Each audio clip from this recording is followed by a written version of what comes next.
Hello my dear students, welcome back to Magnet Brains. My name is Shilpi Tiwari and you're watching Environmental Studies Class 2 chapter about me. This chapter is about yourself, that how you are going to tell your introduction to other people. Okay, so let's start. Oh, who is she? Let us ask some questions to her. Okay, what is your name? No answer. What is your father's name? No answer. What is your mother's name? No answer. तो children, क्या आपके साथ भी ऐसा कुछ हो जाता है कि when someone asks you certain questions like your introduction, your name, your mother's name, your father's name, and you are unable to give the answers? If yes, then this chapter is about that only, children. You are going to learn that how you can give your introduction to anyone. Okay, if someone comes and asks you that what is your name, you should be giving the answer very confidently. Okay, or someone asks you in which class you are studying, you should know how to answer these questions. Okay children, so today we will learn in this chapter that if such questions come in examinations or if someone asks you such questions, you should be able to give these answers properly. Okay, so let's start. So you have here in front of you certain sentences which are very common. Okay, रोज के रोज ये sentences children आपसे पूछे ही जाते होंगे, I'm sure. Okay, कोई uncle ही पूछ लेते होंगे, कोई आंटी ही पूछ लेती होंगी, कोई दीदी भैया कोई भी पूछ लेता होगा या फिर आपकी टीचर पूछती हैं. तो क्या आपको sentences frame करना आता है आपके बारे में बताने के लिए? So let's start. Okay, so here we have an example of one student. Okay, और उसको पूछा जा रहा है my name is what, my mother's name is what is your father's name, what is the name of your school, and just see that how this boy is actually giving his answers. Okay, so let's see the slide properly children. My name is, okay, my name is Rohan Sharma. So here we are talking about Rohan. Okay, Rohan ने क्या बोला? उससे पूछा किसी ने, what is your name? Rohan says, my name is Rohan Sharma. Okay, then the next question पूछा गया, what is your mother's name? So how he is replying, my mother's name is Rani Sharma. Okay, so this is how you will also give the answers children. If someone asks you what is your name, you should be able to give this answer confidently. My name is Rohan Sharma. Okay, then mother's name, my mother's name is Rani Sharma. Then my father's name is Kishore Sharma. Okay, then the question comes, what is the name of your school? How will you give the answer of this question? The answer you will give in such manner. The name of my school is, if someone asks you children, what is the name of your school? कैसे बताओगे आप? The name of my school is Kiwi International. Okay, आप जो भी school में पढ़ रहे हो चिल्ड्रन, आपको वो नाम ऐड कर देना है. The name of my school is Kiwi International. All right. Then, in which class do you study? The question ऐसे ही आएगा एग्जाम में भी. In which class do you study? तो आप कैसे सेंटेंस फ्रेम करोगे? You will frame the sentence, I study in class 2nd. है ना? अभी आप सब क्लास 2nd में ही हो ना, इसलिए एग्जाम्पल भी क्लास 2nd का दिया गया है. ओके, बट इन फ्यूचर अगर आप बड़ी क्लास में भी जाते हो, सेंटेंस को आप इसी तरह से फ्रेम करोगे. ओके, समझ में आ रहा है आपको कैसे? अभी आपने देखा था ना कि मेरे पास एक डॉल थी, उससे मैंने पूछा what is your name, she was unable to give the answer. What is your father's name, she was unable to give the answer. कितना बुरा लगता है ना कि if someone is asking you some questions and you are not giving the answers, right? वो बहुत बुरा impression डालता है बच्चों. और इसलिए आपकी बुक में अबाउट मी चैप्टर में यही सिखाया जा रहा है कि अगर ऐसे कोई क्वेश्चंस आपसे पूछता है या फिर आते हैं तो आपको ऐसे ही बताना है. Okay, so simple, right? क्या बता रहे हैं? My name is Rohan Sharma, my mother's name is Rani Sharma, my father's name is Kishore Sharma, the name of my school is Kiwi International, I study in class 2nd. है ना सिंपल? तो ये क्या करना है आपको, ये दिमाग में रखना है और बस क्या चेंज करना है आपको, अपने नाम, अपने मम्मा पापा के नाम और अपनी क्लास का नाम और अपने स्कूल का नाम. Okay, so let's see what are the other sentences which might be asked from you. Okay, now my favourite game is, बहुत लोग पूछते हैं ना, अच्छा बताओ Bittu what is your favourite game, तो आप तो बस चुप हो जाते, पता है बट आप आंसर नहीं दोगे, ऐसे नहीं चलेगा, आपको आंसर देना है, ओके? तो आप कैसे दोगे? My favourite game is cricket, okay, कुछ भी हो सकता है, फुटबॉल भी हो सकता है, कैरम भी हो सकता है, बैडमिंटन भी हो सकता है, कबड्डी भी हो सकता है, ओके? तो ये तो आपके ऊपर है कि which game is actually your favourite, but आपको बोलना कैसे है? My favourite game is, okay, my favourite game is cricket. Next, what is your favourite colour? अब फेवरेट कलर के लिए आप बैठ जाओगे, यार ये कैसे बताना है? नो चिल्ड्रन, बहुत ही सिंपल है, my favourite colour is red, okay, any colour, which ever colour is favourite of yours, आपको बस बताना है my favourite colour is, all right. Next, my favourite animal, है ना, बहुतों के बहुत फेवरेट एनिमल्स होते हैं, किसी को डॉग पसंद होता है, किसी को कैट्स पसंद होती है, किसी को पैरट पसंद होता है, और भी बहुत सारे एनिमल्स लोगों को पसंद हैं, okay? But let's see Rohan ने कैसे इस क्वेश्चन का आंसर दिया। My favourite animal is a dog, okay? My favorite animal is dog. Then color the box with favorite color. तो ये अब क्या है, आपके लिए एक एक्टिविटी है छोटा सा कि भाई आपने इतने सारे सेंटेंसेस बना लिए, अब क्या करना है, इस बॉक्स को अपने फेवरेट कलर से रेड करना है। Since we have seen that favourite colour of Rohan is red and that is why Rohan ने कौन सा कलर किया बॉक्स में? रेड कलर किया, ओके चिल्ड्रन? तो इस तरह से आपको आंसर्स देने हैं, ओके? अब नेक्स्ट टाइम से ये बिल्कुल भी नहीं होना कि somebody is asking you some questions and you are just sitting quietly and not answering, okay? बिल्कुल भी नहीं चलेगा, because you are all smart students and you know now how to give your introduction properly, okay? Okay, now do you like reading story books? अब अगर in case थोड़ा सा लोग आगे से क्वेश्चन पूछते हैं आपसे बच्चों कि क्या आपको स्टोरी बुक्स पढ़ना अच्छा लगता है, तो अगर अच्छा लगता है तो आप क्या बोलोगे? Yes, I like reading story books, okay? Yes, I do like reading story books, है ना? फिर क्वेश्चन क्या है? Which is your favourite story book? क्योंकि स्टोरी बुक तो आपको पसंद है, आपको अच्छी लगती है पढ़नी, बट सारी स्टोरी बुक्स में से which one is your favourite? Okay, तो यहाँ पे रोहन ने क्या आंसर दिया? रोहन ने बोला आर्चीज, ओके? उसकी फेवरेट बुक कौन सी थी? आर्चीज। अब एक और चीज बताऊं मैं, यहाँ पे रोहन ने बोला that I like reading story books, है ना? उसने यस का आंसर दिया था, but do you know when do we use this word like? Like का मतलब ये होता है children that when you have a free time, when you are done with your homework, you are done with your studies and you are sitting not doing anything, then that time you can do certain things which is of your liking, okay? जो आपको करना अच्छा लगता है, जो आपको लगता है कि फ्री टाइम में मैं ये सब काम कर सकता हूँ या कर सकती हूँ, आप वो काम करना चाहिए आप सबको। जैसे रोहन ने क्या करना शुरू किया? स्टोरी बुक्स पढ़ना शुरू किया, क्योंकि वो उसकी लाइकिंग थी। आपको भी जो अगर इस तरह की चीज़ें हैं, जब आप फ्री बैठे रहते हो, कुछ नहीं होता है करने को, बोर हो रहे होते हो, फ्री टाइम कैसे निकालें? तो आपको वो सारी चीज़ें करनी चाहिए जो आपको करना अच्छा लगता है। एंड यू नो दैट उन एक्टिविटीज़ को what do we call? Those activities which we do in our free time, those activities are known as children hobbies, okay? ध्यान रखना, हॉबीज। हॉबीज क्या?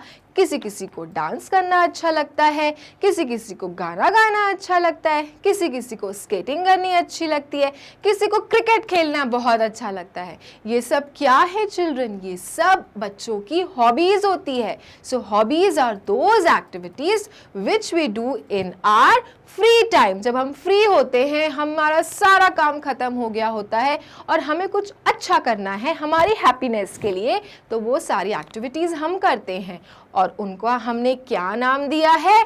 उनको हम कहते हैं children hobbies, okay? Now think and सोचो कि व्हाट आर योर हॉबीज, ऐसी कौन सी एक्टिविटीज़ है which you do in your free time. तब आपको समझ में आएगा, अच्छा तो कलरिंग करना, मुझे जो पेंटिंग करना अच्छा लगता है फ्री टाइम में, so painting is my hobbies, then you will discover about your hobbies. तो यहाँ पे जो रोहन ने बताया that do you like reading story books and he is saying yes, that means reading story books is his hobby. Whose hobby? Rohan's hobby.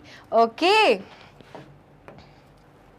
Now growing up. अब next हमने introduction देना सीख लिया ना, मम्मा का नाम कैसे देना है, पापा का नाम कैसे देना है, स्कूल का नाम कैसे बताना है, अपना पेट का नाम कैसे, अपने फेवरेट एनिमल का नाम कैसे बताना है, ये सब आप जान गए। ओके, नेक्स्ट टाइम से आपको ये सब बताना है। अब आगे बढ़ते हैं और आपका जो नेक्स्ट टॉपिक है that is growing up. Growing up का मतलब क्या होता है बच्चों? ग्रो का मतलब होता है बड़ा होना, है ना। कुछ साल पहले अगर आप पूछोगे अपने मम्मा से कि मम्मा 2 साल पहले मैं कैसा दिखता था, तो your mother will say that you were a baby. Okay, तुमने जस्ट वॉक करना शुरू किया था। और थोड़े साल पहले अगर पूछोगे तो मम्मा बोलेगी दैट एट दैट टाइम तो you were not able to walk also, you were not able to speak also, because you were a very very small baby, right. और आज आप क्या हो? आज you can run, you can talk, right. तो ये सब कैसे हुआ? क्योंकि चिल्ड्रन आप क्या कर लिए हो? आप ग्रो कर गए हो। Okay, you have grown up. You can see this baby, okay, this baby is unable to walk. उसको नहीं आता चलना, उसको नहीं आता बोलना. And here you can see a grown up child. तो ये सब बीच में जो ये होता है कि बेबी से जब आप चाइल्ड बन जाते हो, इस स्टेज को we call growing up stage, okay? And this is about growing up. All right, understood? So in the example also, please look here carefully. A few years ago, you were a baby. कुछ साल पहले आप क्या थे? Baby थे। You are now a dash-year-old child. और अब आप सब कितने years के हो? 7-year-old child. Okay? जितने भी साल के हो, but बेबी से तो बड़े ही हो गए हो, है ना? So ये जो हुआ है कि बेबी से you have grown up to a 7-year-old child, this whole process is known as growing up, children. This whole process is known as growing up. Okay, so क्या करना है? Draw और paste your picture as a baby. अभी काम है आपके लिए, आप भी निकालो अपने बेबी की पिक्चर और उसको पेस्ट कर दो। All right, और फिर क्या करना है?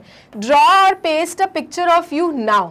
और आपकी पिक्चर लगाओ और कंपेयर करो, देखो कि आप सालों पहले कैसे थे और अब आप कैसे हो गए हो, है ना। तो अब तब आपको समझ में आएगा कि ये जो पूरा प्रोसेस था, इसी को हम कहते हैं growing up. Okay, ask your parents to show clothes. क्या करना है? और थोड़ा क्लैरिटी लेने के लिए चिल्ड्रन आपको क्या करना है?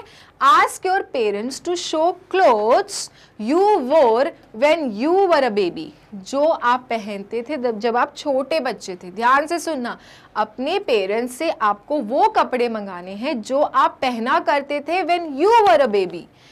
Can you wear those clothes now? और फिर सोचो, देखने के बाद क्या अब आप वो कपड़े पहन सकते हो? The clothes will not fit you. अब वो कपड़े आपको फिट नहीं होंगे। You have become bigger now. अब आप क्या हो गए हो? बड़े हो गए हो। You have become bigger now. You have grown from a baby to a child. अब आप बेबी से चाइल्ड बन गए हो। You are taller and heavier now. अब आप क्या हो गए हो? लंबे हो गए हो और मोटे हो गए हो। And that is why those clothes which you used to wear when you were a baby, now those clothes will not fit you. Okay? और ये जो पूरा प्रोसीजर है, इसको हम क्या कहते हैं? Growing up. Okay? You can see children, child's cloth. और अभी के कपड़े देखो आप, है ना। आपके कपड़े ये अब आप ऐसे टी शर्ट्स, फ्रॉक शर्ट्स पहनते हो और ये देखो कैसे बच्चों के कपड़े। क्या ये कपड़े अब आपको फिट होंगे? नहीं होंगे, because children you all have grown up now. Okay, and this procedure is known as growing up. Okay, A few years later, you will grow up to be like your father or mother. Then you will be an adult. Okay? अब ऐसा नहीं कि अब आप child हो तो हमेशा child ही रहोगे. नहीं. कुछ साल बाद, few years later, you will become like your mother and father. और तब आप क्या बन जाओगे? चाइल्ड से अडल्ट बन जाओगे. ओके आप क्या बन जाओगे? अडल्ट बन जाओगे. तो ये जो ग्रोइंग अप का जो प्रोसीजर होता है बच्चों, वो कंटिन्यूअस होता है ना. पहले आप बेबी थे, फिर आप चाइल्ड बने. अब क्या बोला जा रहा है कि सालों के बाद आप अडल्ट भी बन जाओगे. Right, you will look like an adult people. Okay, so this whole procedure is continuous process. Growing up is continuous process. Okay. Many years later, अब देखो adult बनने के भी बहुत साल बाद, many years later, you will grow old. फिर आप क्या हो जाओगे? आप बूढ़े हो जाओगे. You will look like your grandfather और grandmother. और फिर आप किसकी तरह दिखोगे? Grandfather की तरह और grandmother की तरह. Okay, so have you noticed the stages? First, आप क्या थे? You were a baby when you were unable to walk. Also, you were unable to speak. Then grow किया. आप क्या बन गए? आप चाइल्ड बन गए. चिल्ड्रन. ओके फिर आप चाइल्ड बन गए. Currently you are in which stage? You are in child stage. Then let few years later आप कैसे हो जाओगे? You will become an adult children. You will look like your parents. Okay. And then many years later, you will become an old person, right? And you will start looking like your grandfather and grandmother. Okay? तो ये पूरा होता है growing up stage. ठीक है, समझ में आ गया सबको? तो ये ध्यान रखना चिल्ड्रन कि ये स्टेजेस होते हैं. साल साल में आपका अपीयरेंस चेंज होता रहता है. Okay now activity. ठीक है, अब आपने जान लिया इंट्रोडक्शन कैसे दिया जाता है, ग्रोइंग अप क्या होता है. अब टाइम आ गया है छोटी सी एक्टिविटी करने का. Okay, which is going to be a fun activity. Look at the picture of the child. क्या करना है? इस पिक्चर को देखना है. Okay, look at the picture of this child. Read the sentences. Then you have to read the sentences. Which sentences? These sentences. Okay, 1 to 4. These sentences you have to read. Drag the correct word in the blank spaces to complete each sentence. ये जो आपको यहाँ पे जो क्या दिख रहे हैं, वर्ड्स दिख रहे हैं, उनको आपको इनमें फिल करना है पिक्चर को देखकर. ओके, तो पहले आप ये पिक्चर को देखो. अब हम एक बार क्वेश्चन करते हैं. ठीक है, आई एम अ डैश. अभी मैंने बताया आपको, है ना. आई एम अ डैश. कौन है ये? कैसा दिख रहा है ये? और कहाँ देखो? ये बॉक्स में देखो. बॉय और गर्ल. कैसा है ये? बॉय दिख रहा है कि गर्ल दिख रही है? Okay, so he looks like a boy. I am a boy. Okay, next question. My shirt is. Look at his shirt and check out which color of shirt is he wearing. Okay, देख लिया सबने. Options देखो यहाँ पे कौन सा option दिख रहा है कलर का. The option of colour given his blue and the colour of shirt is also blue colour. सो आप क्या लिखोगे? My shirt is blue. Okay, then I have dash. क्या है उसके पास? आई हैव का मतलब होता है मेरे पास. क्या है उसके पास? फिर आपको क्या देखना है? बॉक्स में देखना है. क्या दिया हुआ है? ब्लू दिया है, आर्म्स दिया है, बॉय दिया है, टू दिया है, गर्ल दिया है, प्ले दिया है, टू दिया है. ओके, तो क्या है उसके पास? मेरे पास क्या है? ऑप्शंस क्या दिख रहा है? Two arms. Okay, I have two arms. I have two arms. So what will you write? You will write two arms. Okay, I love. Okay, मुझे पसंद है. I love. क्या करना पसंद है? I love. So which all options are remaining? To and play. Okay, so I love to play. मुझे क्या करना पसंद है? I love to play. मुझे खेलना पसंद है. Okay, so this is how you will be framing the sentences. है ना? अच्छे सिंपल सेंटेंसेस हैं. This is how you will be filling it up. Okay, I am a boy. My shirt is blue. I have two arms. You can see he has two arms. Right, I have two arms. I love to play and he likes to play, he loves to play. Okay, so such questions will be coming in the examination children. जब आपको paper मिलेगा तो ऐसे ही रहेंगे, fill in the blanks दिया रहेगा और sentences दिए रहेंगे, आपको करेक्ट आंसर निकालना है बॉक्स में से और फिलअप करना है. Okay, so I hope you all are clear with this. You understood about the introduction, you understood about the growing up stages. Okay, so ये था हमारा चैप्टर अबाउट मी. मिलेंगे अपने नेक्स्ट वीडियो में और करेंगे इसी चैप्टर से रिलेटेड क्वेश्चंस. ओके, ताकि समझ में आ जाएगा कि you have understood this chapter clearly और नॉट. तब तक के लिए क्या करना है, मैग्नेट ब्रेन्स को लाइक, फॉलो, सब्सक्राइब करना है, क्योंकि मैग्नेट ब्रेन्स देता है kindergarten to grade 12 free videos and free education. Thank you.